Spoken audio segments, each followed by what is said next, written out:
আজ কলকাতা প্রেস ক্লাবে ভারতীয় জনতা পার্টির মাইনরিটি মোর্চার সর্বভারতীয় সভাপতি জনাব জামাল সিদ্দিকী সাংবাদিক সম্মেলনে বলেন, কাশ্মীরে ঘটে যাওয়া নৃশংস হত্যাকাণ্ডের পেছনে প্রতিবেশী রাষ্ট্র পাকিস্তান এবং বাংলাদেশের সরাসরি যোগাযোগ আছে।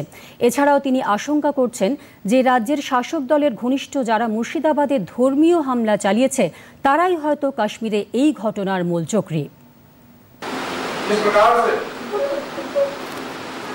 भारत पे हमला हुआ है और ये सभी जानते हैं कि ये हमला पाकिस्तान के तरफ से पाकिस्तान द्वारा समर्थित पाकिस्तान के ताकत से सपोर्ट से हुआ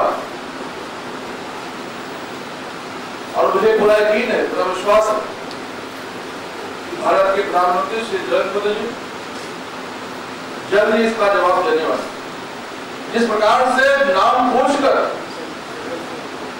उनको मारा गया, हमारे हिंदू भाइयों पे हमले हुए, मैं आपके माध्यम से उन बैठे हुए पाकिस्तान में दहशतगर्दों को कहना चाहता हूं कि तुम किसका नाम पूछ रहे हो। भारत में सूरज प्रसाद और आफ्ताब अहमद में फर्क नहीं है। पश्चिम बंगाल के हमारे हिंदू भाइयों की हत्या के लिए उसे नाम पूछा गया।